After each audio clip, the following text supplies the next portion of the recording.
4 నెలల తర్వాత అధికారంలోకి ఏ పార్టీ వచ్చినా తన ప్రత్యర్థుల్ని వదిలేదలేదని తాడిపత్రి ఎమ్మెల్యే కేతిరెడ్డి పెద్దారెడ్డి సంచలన వ్యాఖ్యలు చేశారు. అనంతపురం ఆర్ఎన్బి అతిథి గృహంలో ఆయన మీడియాతో మాట్లాడారు. జేసీ ప్రభాకర్ రెడ్డిపై మరోసారి తీవ్ర స్థాయిలో ఆగ్రహం వ్యక్తం చేశారు. ఉనికి కోసం దిగజారుడు రాజకీయాలు చేస్తూ నియోజకవర్గంలో కరపత్రాలు పంచుతూ గొడవలు సృష్టిస్తున్నారని ఆగ్రహం వ్యక్తం చేశారు. నేను సంపాదించిన ప్రతి ఆస్తి సక్రమమేనని ఆయన స్పష్టం చేశారు. బినామీ పేర్లతో జేసీ ప్రభాకర్ రెడ్డి ఆస్తులు కాజేశారని, దీనిపై ఆయన బహిరంగ చర్చకు సిద్ధమా అని సవాల్ విసిరారు. పంటకు చీడపురుగులు ఎంత హానికరమో రాజకీయాల్లో కూడా కొందరు చీడపురుగులు ఉన్నారని, వారందరినీ ఏరివేస్తారని పేర్కొన్నారు. 2024 ఎన్నికల తర్వాత నా అసలు రూపం చూస్తారని, అసలైన ఫ్యాక్షన్ రాజకీయం ఏంటో చూపిస్తానని పెద్దారెడ్డి అన్నారు. నా సహనాన్ని పరీక్షిస్తున్న వారికి ఇదే నా వార్నింగ్ అని పేర్కొన్నారు. సామాన్య ప్రజలకు ఎప్పటికీ అండగా ఉంటారని, ఇప్పుడు నాపై దుష్ప్రచారం చేస్తున్న వారిని మాత్రం బదలపొరని తేల్చి చెప్పారు. ఎవరో 500 10 వానికి అనుచరులు ఉన్నారు. నోరు జాగ్రత్తగా పెట్టుకోకుండా ఇష్టం వచ్చినట్లు మాట్లాడుతున్నారు వ్యక్తి. దీని మూల్యమైతే నేను ఖచ్చితంగా తీర్చుకోకుండా పోయే ప్రసక్తి లేదు. నేను కూడా నా జీవితం మర్చిపోతే అందరికి కూడా పెద్దారెడ్డి ఇంత సామ్యుడిగా ఉన్నాడు అని దాగుంటి వాడు కూడా నన్ను కాలుతో దండిపోతారు. నేను కాలుతో దండించుకునే పరిస్థితుల్లో ఎప్పటికీ లేను.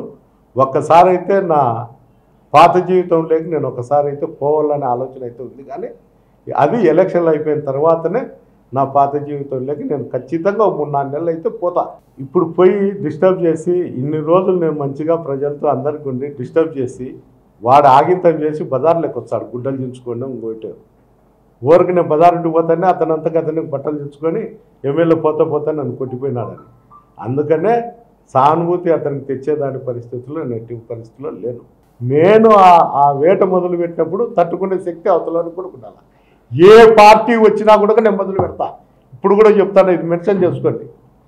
తెలుగుదేశం కాదు, వైఎస్ఆర్ కాదు, జనసేన కాదు, ఏ పార్టీ వచ్చినా ఎలక్షన్ అయిపోయినాక 2-3 నెలల్లో నేను వేట మొదలు పెడతాను. కొంతమంది మీద మాత్రమే అది జరుగుతుంది. లేకపోతే ప్రతి ఒక్కడు రాయేస్తంటూనే ఉంటాడు. నాకు అంత ఓపిక కూడా నశించింది. 60 ఏళ్ల వయసులో నేను మానుకోవాలని నేను మానుకున్నా. కానీ ఎవడో చెప్తేనో ఏదో నాకు ఇబ్బంది జరుగుతుందని నేను మానుకోలే. ఇప్పుడు భయపడితే భయపవాడు పిరికి పొందా, భయపడకుండా ఎదుర్కొన్నవాడే ధైర్యవంతుడు. అదే అతని విజ్ఞతకు వదిలిపెడతా. భయపడుకోకుండా ఎదుర్కొంటాడో భయపడి ఊరుకుంటాడో అది. నేనే మా గవర్నమెంట్ వచ్చానే నేను ఎదుర్కొంటా అని చెప్పడం లేదు కదా. ఏ గవర్నమెంట్ వచ్చినా 4 నెలల తర్వాత నేను మొదలు పెడతా. చేతనైతే ఎదుర్కో అని చెప్తాడా. అది నేను చెప్తాను. అతను కూడా కనుక్కుంటా అన్నచ్చు, వాళ్ళ గవర్నమెంట్ ఉంది కాబట్టి వీడు మాట్లాడతాడని. నేను ఖచ్చితంగా ఏ మాట మాట్లాడినా దానికి కట్టుబడి ఉంటా. నేను ఒక రైతు బిడ్డను కాబట్టి నాకు నీతి నిజాయితీ తెలుసు కాబట్టి పంటలో పురుగు పడితే ఏ విధంగా తీసేయాలో, రాజకీయాల్లో కూడా భ్రష్టు పడితే ఏ విధంగా తీసేయాలో నాకు బాగా తెలుసు. అందుకనే నేను ఈ వర్డ్ కూడా వాడిండేది, లేకపోతే వాడను. నేను రైతు బిడ్డను కాబట్టి క్రిమికీటకాలు పొలంలో ఏ విధంగా ఉంటే తీసేయాలనో, రాజకీయాల్లో కూడా ఏ విధంగా ఇట్లా అడ్డదారిలో వచ్చి నానాకు భ్రష్టు పట్టించి అందరినీ రెచ్చగొట్టి ఎంతోమంది ప్రజలను ఇబ్బంది పెడితే చూస్తూ ఊరుకుండేకి నేనేం కాదు.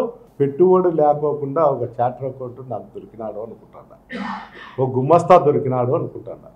ఏంటంటే నా దగ్గర వచ్చి పని చేయకపోయినా పబ్లిక్ తెలియజేస్తే ఎవడెవరు వచ్చి నాకు పాంప్లెట్ ఇచ్చి మా ఆడిటర్కి నా ఆస్తి ఇంతని చైర్మన్ గారు గుమస్తా వచ్చి నాకు పంపించినాడని ఆ పాంప్లెట్ పంపించి దానిపైన చేస్తా.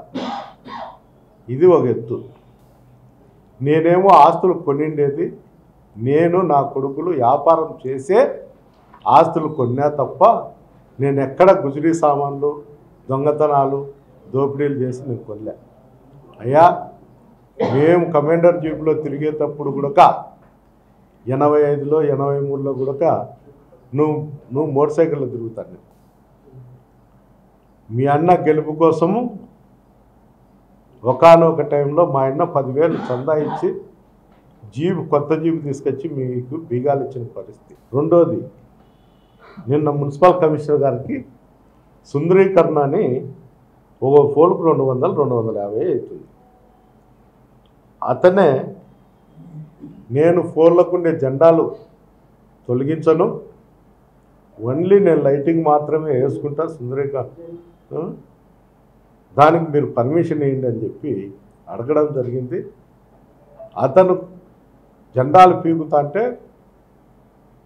పోలీస్ అధికారులు మున్సిపల్ అధికారులు తీయాకండి అంటే పోలీస్ అధికారులకు అప్పట్లో ఇతను లెటర్ చూపించడం లేదు కాబట్టి ఇట్లా తీసి కాంట్రవర్సల్ చేయొద్దండి, తాడిపత్రిలో ఏదన్నా ఉంటే మేము తీసే ఇస్తాం మున్సిపాలిటీతో మాట్లాడని చెప్పిన దానికి ఈరోజు మళ్ళా కూడా పోలీస్ అధికారులను బెదిరించే ప్రయత్నం చేస్తాం.